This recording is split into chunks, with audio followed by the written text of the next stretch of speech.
Warning, the information and interviews shared on this program might be found to be quite useful.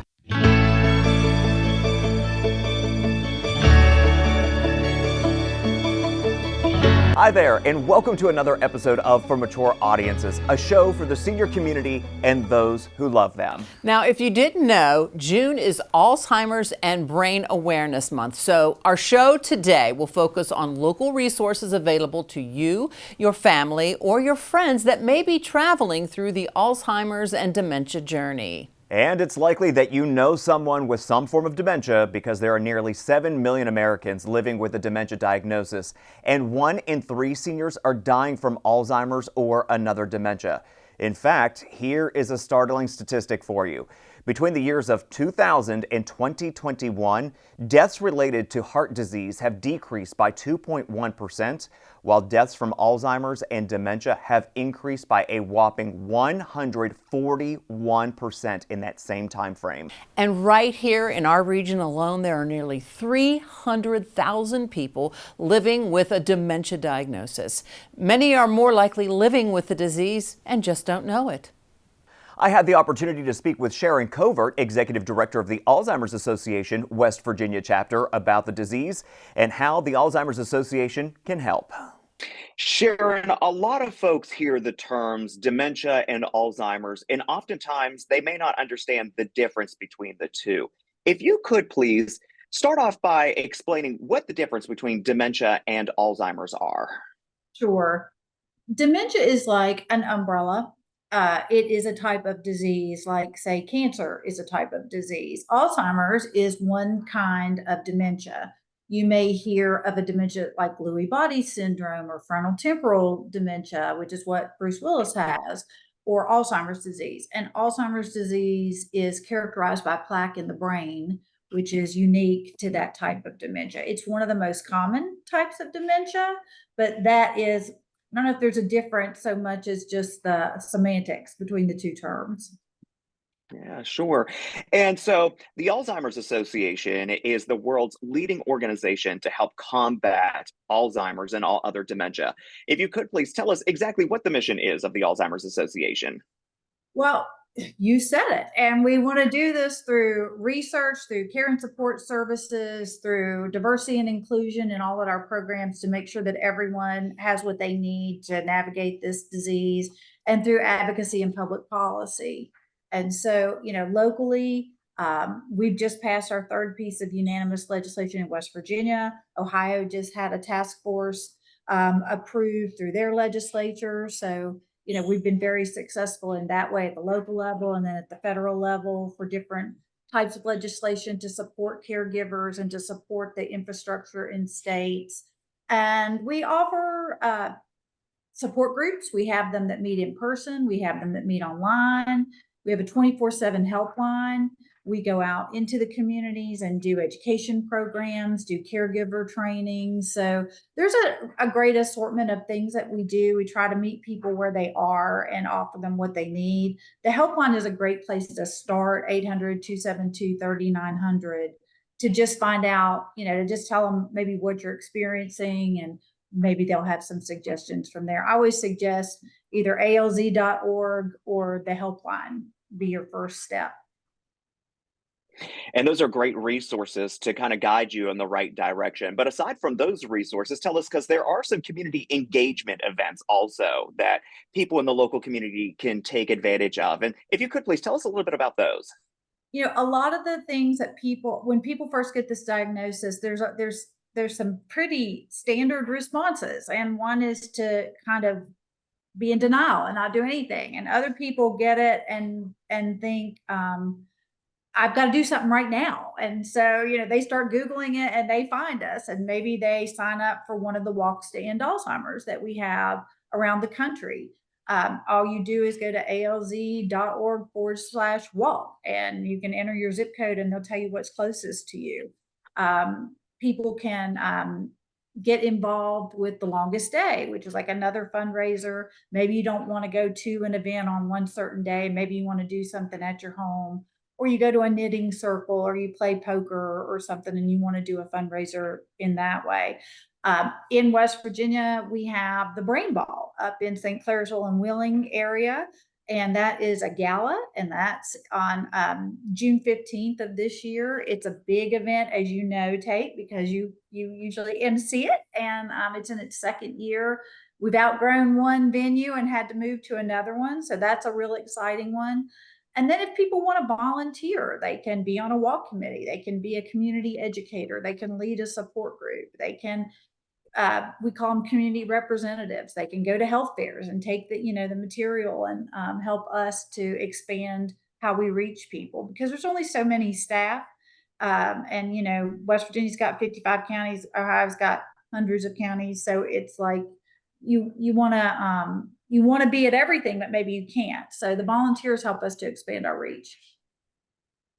And I think something that's really important for folks to understand through the facts and figures released by the Alzheimer's Association for this year, and this has been true for the last several years, that Alzheimer's and other dementia actually kill more people in the United States than breast and prostate cancers combined. And I really don't think that people realize that it has such a huge grip on our society.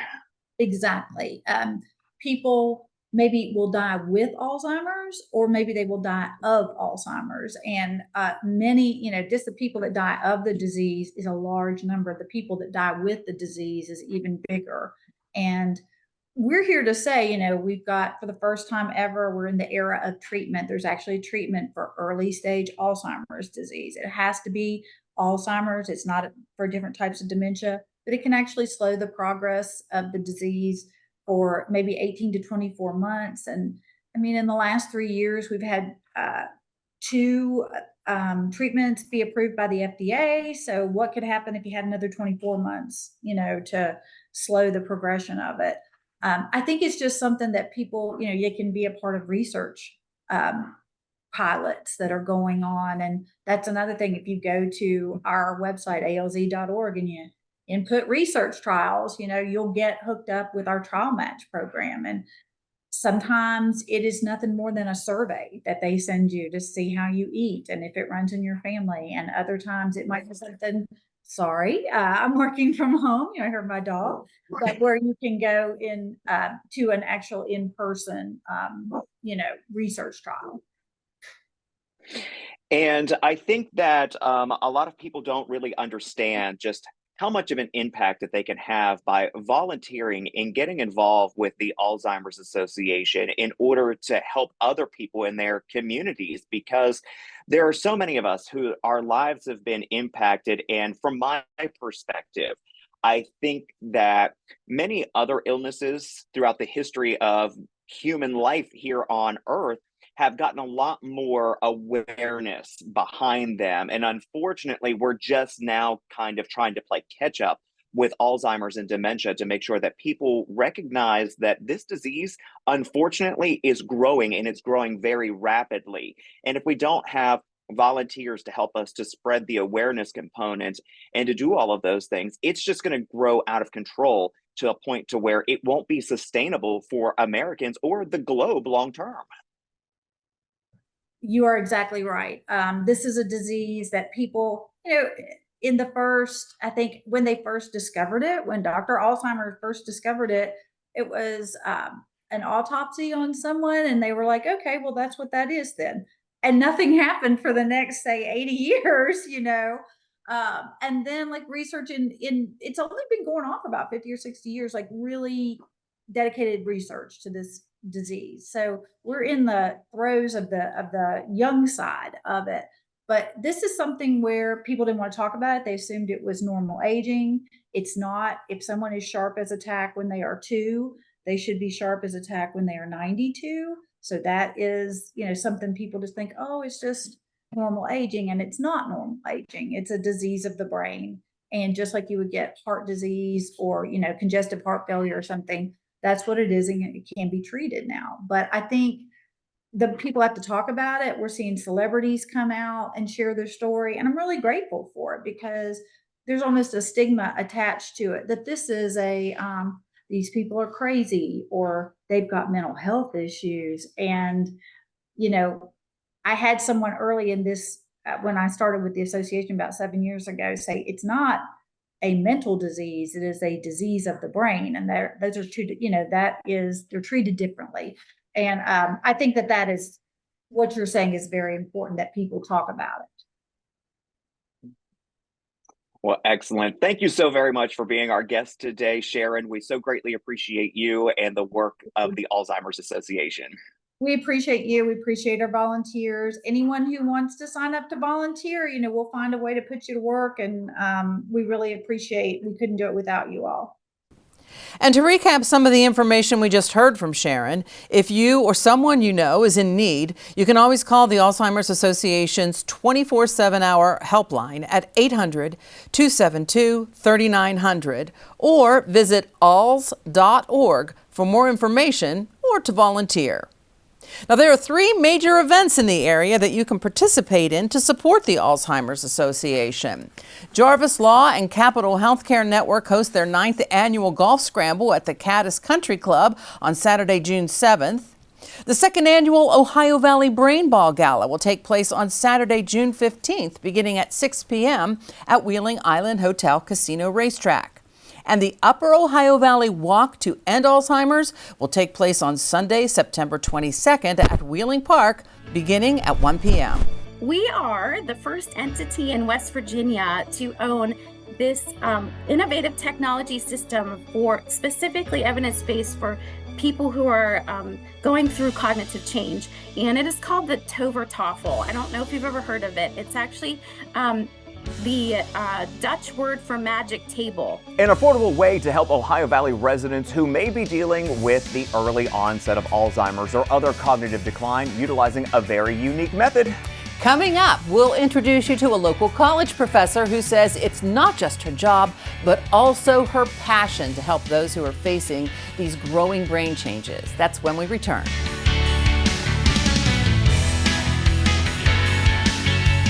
With IC Cab expanding, we are now hiring drivers and dispatchers. Flexible scheduling, all shifts available, and drivers paid daily. All positions require drug testing and background checks. Contact us today to find out more or to apply. IC Cab will get you to where you're going.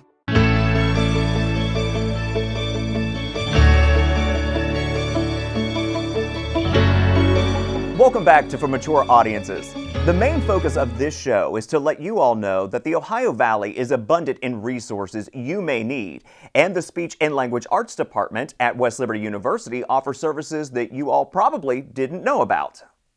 If we could, let's just jump right in now. I know that you're involved with a lot when it comes to Alzheimer's and dementia patients, specifically through the university. So if you could, please tell us about the specific program that we know about, which is your clinic-supported support groups. We cover a lot of topics in the group. So we cover dementia staging, hearing health and how it attributes to social interaction. We cover the importance of physical activity and coping strategies for caregivers, dealing with communication breakdowns, anything that falls within our scope of practice as far as being communication sciences field. We try to cover and help caregivers or individuals living with dementia as best we can in that group. And I know that you also have some special initiatives under that group and under the programming there at West Liberty University that deal with trying to preserve the cognitive health for individuals in their early stages for as long as possible. So if you could please tell us a little bit more about that. Our goal is to provide a comfortable learning environment for the students and ensure positive outcomes to improve the quality of life of our patients. So a community support group fit right in with our mission. But our clinic itself is a place where you can come and receive evaluation and treatment sessions in any communication or swallowing disorder.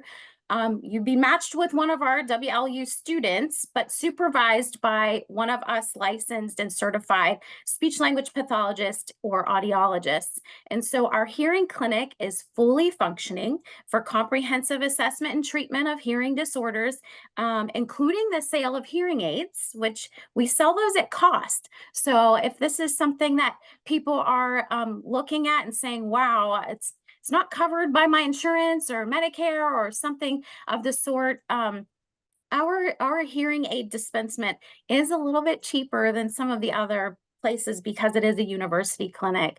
And then our speech clinic is, I'll just kind of talk specifically what we do for patients with cognitive decline. So we utilize evidence-based standardized assessments that actually are sensitive to detecting mild cognitive impairment, which could give people more time to incorporate lifestyle changes that preserve cognitive health, incorporate strategies, and maybe just prepare for the future. So we're really passionate about helping the adults in the community that are experiencing some cognitive changes, even if it's just something like, man, I'm misplacing items more often than usual, or I'm forgetting things, or, conversations are kind of getting shortchanged with me because I feel like I'm not coming up with the words. It might not be dementia or Alzheimer's, but it's always good to know. So we can kind of be a first step in doing one of those standardized assessments. And then we don't diagnose dementia or Alzheimer's. We only diagnose communication disorders. So we would send you to a place that has a full diagnostic workup if there were concerns based off of the standardized assessments that we provide. And if you could, please, Sarah, tell us a little bit about what fueled your passion for getting involved and really trying to help these folks. Because, of course, we know that you deal with communication disorders and speech pathology, but how do those two worlds kind of collide, if you will, when it comes to helping individuals with a dementia diagnosis? So I have been a speech language pathologist for over 20 years, giving away my age there, but most of the population that I've worked with has been in inpatient rehab, skilled nursing facilities, long-term care, some outpatient. So I've worked with adults most of my career. And just as the years have gone by, I've just noticed more and more that caregivers are trying to keep their loved ones at home as long as possible if there is cognitive decline. And then when they come to our facilities, I notice that sometimes there's just a lot of information that maybe the caregiver or the person with mild cognitive impairment at the time could have had that they didn't have. And so I was really passionate about being better at giving dementia health communication. And actually, my PhD research was housed within that area. So I actually interviewed 12 participants in the Ohio Valley that are currently caring for a parent with dementia. And I basically just asked them questions about, like, how do you get your information? What is missing from the searches that you do? Do you even like to go to support groups? What does support look like for you? And we know there's lots of organizations out there, Alzheimer's Association, Positive Approach to Care, Dementia Society of America. I know I'm only naming a few, but sometimes it can be a little overwhelming. And so my question to them was, how can we make it less overwhelming and more functional for you? So that is kind of where I'm at today after working with patients all this time and trying to be the best interventionist as I could be while supporting caregivers. And then I landed this job at West Liberty University. And so it has really allowed me to really expand my knowledge and then use the resources that we have within the university to be an arm of support wherever I can. So that is my origin story.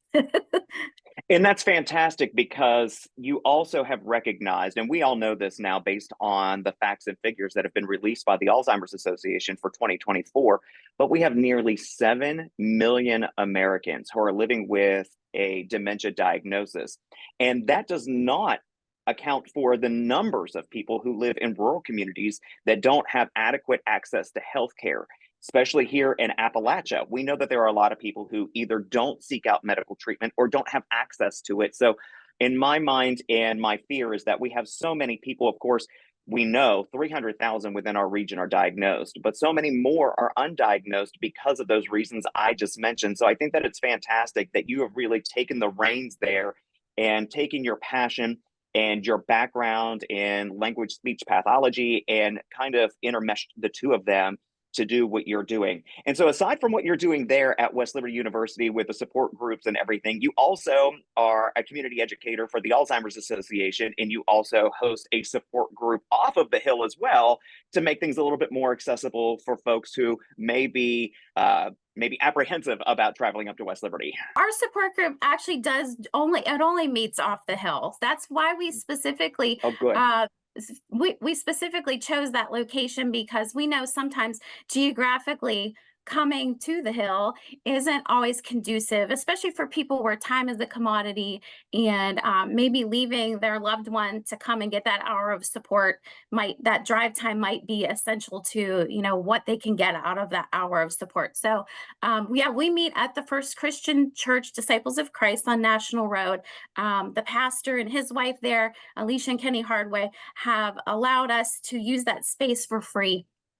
So it's just been super for us because it's very centrally located in the city of Wheeling, and the space is really like it's kind of like home. It's got a bunch of couches. It's not like sitting in a little classroom.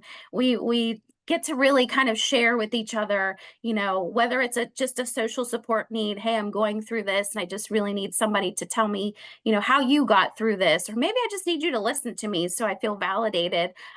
Or we do have some participants that arrive that actually are going through some brain change. And so we try to get the students involved in engaging them and some of the different activities that we do. And it really does end up being a very rewarding hour. And it's not necessarily just for people that are going through brain change or caregivers of. It can be for people that are looking to preserve their own cognitive health, because we do talk about a lot of strategies in that group. It can be for friends of people that are caregivers, because maybe the caregiver can't leave the home themselves. And so maybe they just kind of bring that information back to their friends. Again, we have students coming, so sometimes their parents come when the students present.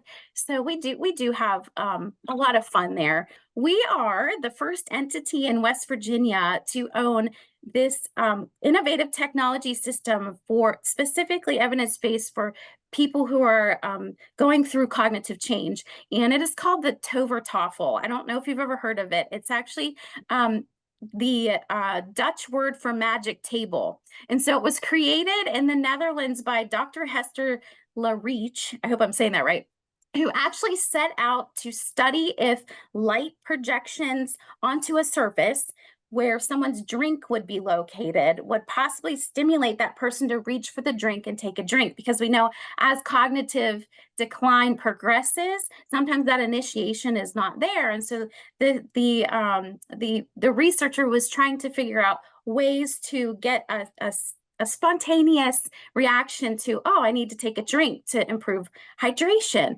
But what really happened was it was more of an awakening of engagement that she noticed. So the individuals in the study who were already living with cognitive decline that accompanies dementia began to actually purposefully play with the light projection. And so Hester collaborated with a design team to create this TOVER-TOEFL system. And so it projects these interactive lights games, kind of like, remember the Xbox Connect, where your hands would kind of make the movements happen, with all these vibrant colors onto any surface. So you can put it on the floor, you can put it on a table, and then the sensors within the system will pick up hand movements and gestures.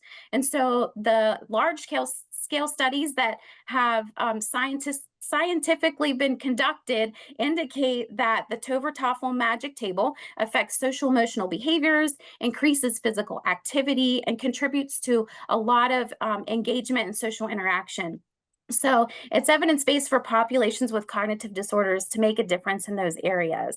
And so thanks to grant funding by Milan Pusker Foundation, our clinic now has this innovative technology. And so we're really excited to get started with it and maybe even expand our services to more outside of mild cognitive impairment and looking toward even some moderate stage dementia. Dr. Alig, tell us how, if someone is interested in learning more about the many services that you provide, how do they get in contact with you and take advantage of what you are doing there with West Liberty? And then additionally, let us know also when you host your support groups as well? Our clinic website is part of the West Liberty University website. So it's kind of a derivative. So it's under Communication Sciences and Disorders. And then there's a link for Speech and Hearing Clinic. But the phone number is area code 304-336-8199. And so our administrative assistant fields all of the questions that have to do with our services, support group, evaluation treatment, and she can schedule you if you want to just come in and get an assessment, or if you have any questions and she can't answer, she gets that information to us and then we reach out to you. You can also email me, sarah.alig@westliberty.edu if you have specific questions that you want to ask me. And then our support group meets the fourth Wednesday of every month at 4 p.m. at the First Christian Church Disciples of Christ on National Road. And we do not change that. The only time sometimes we don't meet is during Christmas, because that fourth Wednesday sometimes lands on or near Christmas. And so everybody kind of wants to be with family that month. But every other month, all of the 11 months, we meet at the same time, same place, just to make sure that it's routine and consistent for anybody that's new to it or, would like to be there. Excellent. Well, and I also think that what you did with the planning of the support groups is something that is really memorable also. It's the fourth Wednesday at 4 o'clock. So I think that makes it easy for folks to remember. Dr. Alig, thank you so much for joining us today. Thank you. I appreciate you having me, and I look forward to hearing from everyone. For more information about the services they provide, either call the Speech and Hearing Clinic at West Liberty University at 304-336-8199 or visit westliberty.edu. And if you would like to attend one of Dr. Alig's dementia support groups, remember they take place on the fourth Wednesday of each month at 4 p.m. at the First Christian Church Disciples of Christ, located at 1343 National Road in Wheeling, near the Altenheim Community and Welty.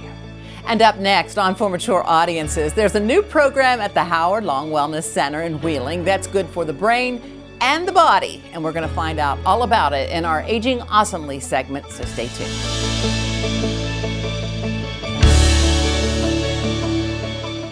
ICCAB offers 24/7 taxi services across the Ohio Valley, and we're growing.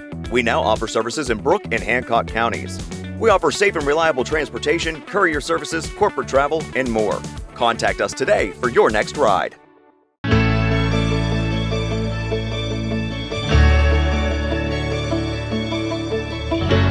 Doing something that engages you in mind, body, and spirit can be a key to keeping you young at heart, and that's exactly the premise of a special class offered at the Howard Long Wellness Center. Let's head over to Sherry to find out more in this month's Aging Awesomely segment. Thanks, Tate. That class is called Healthy Body, Healthy Brain, and it's being led by someone who may look familiar to you, Dr. Judy Romano. Dr. Judy has been a well-known pediatrician in the Ohio Valley for decades, and now she's designing a new chapter in her life that's helping people have not just healthy bodies, but also healthy brains, and I would even say healthy spirits. So today I want to thank you very much for joining us, Dr. Judy. Hi, Sherry. Thanks for asking me. So first, let's start with the transition of pediatrician to now helping people, stay healthy with their brains and their bodies. Yeah, it doesn't make a lot of sense at first blush, does it? In fact, somebody asked me that just the other day. But the reason, as a pediatrician, I was really interested in early brain development. And in fact, I was on a national committee for the American Academy of Pediatrics when we first started looking at the effects of adverse childhood events on brain function, and that really became a passion of mine. Fast forward a couple of decades, and I started getting interested in yoga and meditation and the effect that that has on healthy brain aging. At the same time, I just ran across a study that was done at West Virginia University on the use of meditation and its effect on folks that were suffering from dementia. So needless to say, I went down that rabbit hole, which led me to the Alzheimer's Research and Prevention Foundation. They have a special educational system called brain longevity training. So I took that training, and that just dovetails perfectly with another passion of mine, yoga. So that's sort of how it happened. And so the more you were sharing this with people, the more it kind of evolved into, well, let's create something that, we can do as a group, because you know what, I say the valley is an aging valley. And so if this can help us age healthy in body and brain, and I think that a lot of times we're always thinking about our body breaking down, but our brains, we have to use it or lose it, right? Oh my gosh, absolutely. And when you look at the statistics of what happens to people as they age in terms of their brain health, it's absolutely frightening. There right now in the United States, there's estimated to be about 50 million people who suffer from dementia, who suffer from Alzheimer's. And Alzheimer's is not the only type of dementia, of course. So anything that affects someone's ability to express themselves, their ability to function, and of course, we all know, keep your memory. Mm-hmm. That is the effect. So what happened as I was teaching yoga classes over at the Howard Long Wellness Center, especially the gentle yoga classes that tended to be interesting and tend to have folks that were of a certain age, I should say, I would throw in some of the brain exercises and some of the yoga and meditation that had been shown to help with dementia and to keep the brain healthy. And people just absolutely loved it. So that's what led to us then having, instead of just sprinkling into classes, maybe what we needed to do was have something dedicated to this topic. So that's where I came up with the Healthy Brain, Healthy Body class. Okay, and so tell us, it's a sprinkling of yoga, it's education, it's a lot of meditation practices, but one of the things that I think I love about this is all research-based. Yes, absolutely. Everything we do in the class is evidence-based. I started using the curriculum from the Alzheimer's Research and Prevention Foundation. They have a 4-pillar approach to healthy brain aging. And it's things that won't surprise you. It's exercising your mind and your body. It's good nutrition. It's meditation. It's spirituality. And within those 4 pillars, also the importance of relationship building and socialization. So everything that I learned from that training and everything that I present in the class has a research base behind it. And so it is, you don't have to be, when people think of yoga, they think of these stretches and the flexibility, but you can do some of this seated in a chair, correct? I'm just trying to think about, is it open to anybody of any ability? Absolutely. We have folks in that class from 30-year-olds to 87-year-olds. And we do some movement in the class, but it's not very aggressive movement. The class is more looking at, there's an educational component to it. So, for example, what are the factors that help prevent poor brain aging? Okay, and so we pick one of those, for example, for the week, and we go into that a little bit. So, for example, it could be, okay, people tell you to exercise. Well, what's the data behind that? What does the research show you? What kind of exercise? How much should you exercise? Or sleep. Sleep is a big one, and studies have shown that it's profound effect on your brain aging if you don't have adequate sleep. That's where the brain heals itself every night. So we'll talk about sleep. And then we talk about, as you know, about meditation. And in particular, what types of meditation have been shown to be appropriate and to be effective.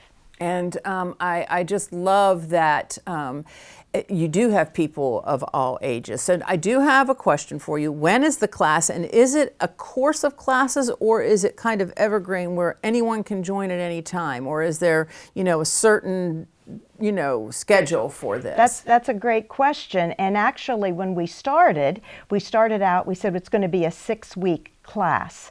Well, that was 6 months ago, and we're still going strong.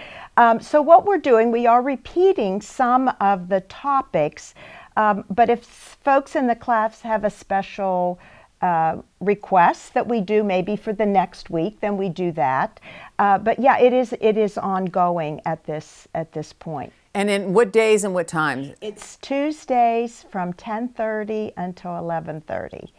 And we are very committed to making this class accessible for anyone who wants to come in the community. So what do I mean by that? Well, number one, you do not have to be a member of Howard Long Wellness Center to come to the class.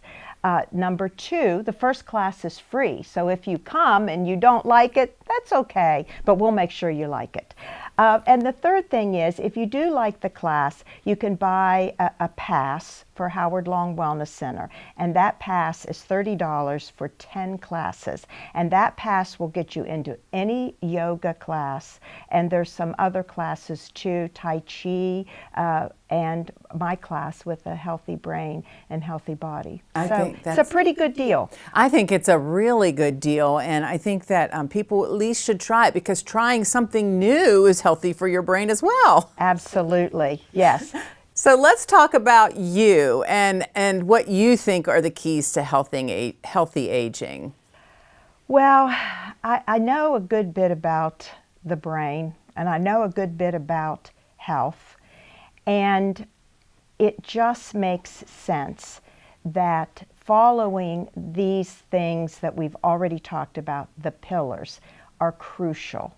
We have to keep moving. Moving is so important to our health. But at the same time, diet, oh my gosh, the research behind diet and brain aging is profound. I just presented a new study to the group yesterday on that. And we talk a lot about the different diets that are out there and how they relate to brain health. So my personal belief is that diet is very, very important.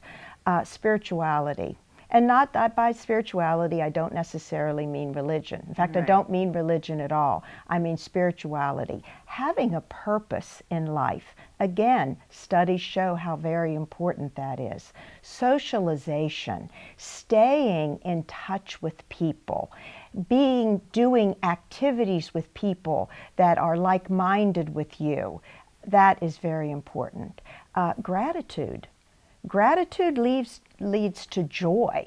Again, lots of beautiful studies done on what happens to the brain when you just allow yourself to be grateful, allow yourself to feel joy. And being in nature. We live in a beautiful, beautiful area, and just getting outside and taking a walk. So all of these things together help us age well, stay happy, stay healthy, and get the most out of life. And if I may I share your age? Absolutely. Dr. Judy is 72 years old and showed no signs of stopping, just transitioning, right? Transitioning from one field to the next. Even when I don't mean to. Yeah, and I think that, that engagement is so healthy. Yeah. And so one last question for you. Is it ever too late to get started on something that is a healthy path? Because I think that a lot of people go, it's just too late, I'm just It's never, ever, ever too late. And the other thing is, it doesn't have to be the whole enchilada. If you are completely happy with your diet and you don't want to be making changes, then you don't have to make changes in your diet. But what you do need, and what I feel my role is, both as a yoga teacher and as a health practitioner, is to give you the information.